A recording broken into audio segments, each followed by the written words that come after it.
మామ ఈ వీడియో ఎవరికంటే నాన్ ఐటీ సెక్టర్ నుంచి ఐటీ సెక్టర్కి మూవ్ అవుదాం అనుకుంటున్నారు అనమాట.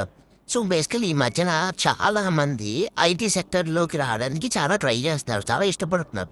ఇది ఎందుకో తెలియదు కానీ వాళ్ళ దరిద్రం ఏంటో అర్థం అవ్వదు కానీ చాలా మంది అలాగే ఆలోచిస్తున్నారు.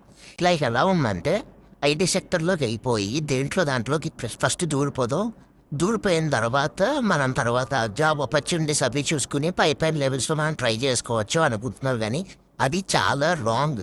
ఒక్కసారి మీరు ఐటీ సెక్టర్లోకి ఎలాగోలా దూరిపోయి తర్వాత ఏదో ఒకటి సెట్ చేసుకుందాం అంటే అది అసలు ఇంపాసిబుల్ అనమాట.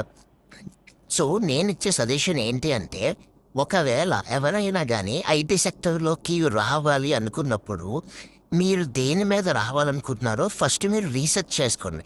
మీకు ఐడియా ఉంటే వెల్ అండ్ గుడ్, పర్లేదు.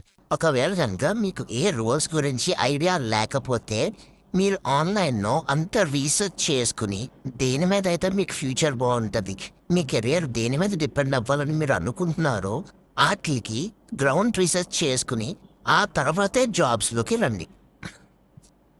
ఆ తర్వాతే జాబ్స్ ట్రై చేయండి ఫస్ట్ థింగ్. ఎందుకంటే చాలామంది ఎలాగే అనుకుంటున్నారు, లైక్ ఫస్ట్ ఏదో ఒక ఐటీ ఫీల్డ్లో ఏదో ఒక రోల్లోకి వచ్చేద్దాం, రోల్లోకి వచ్చేసి ఆ తర్వాత మనం ప్రిపేర్ అవుదాం, పక్కన ప్రిపేర్ అయ్యి తర్వాత రూల్స్ ట్రై చేసుకుందాం.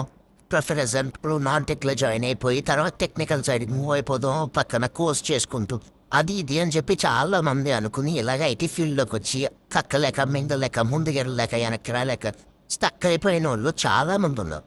సో దానికోసమే నేను చెప్తున్నాను, ఒకవేళ కనుక మీరు ఐటీ సెక్టర్లో వచ్చే ఉద్దేశం ఉంటే చాలా గ్రౌండ్ రీసెర్చ్ చేసుకున్న తర్వాతే అప్లై చేసుకోండి ఏ పొజిషన్స్కైనా.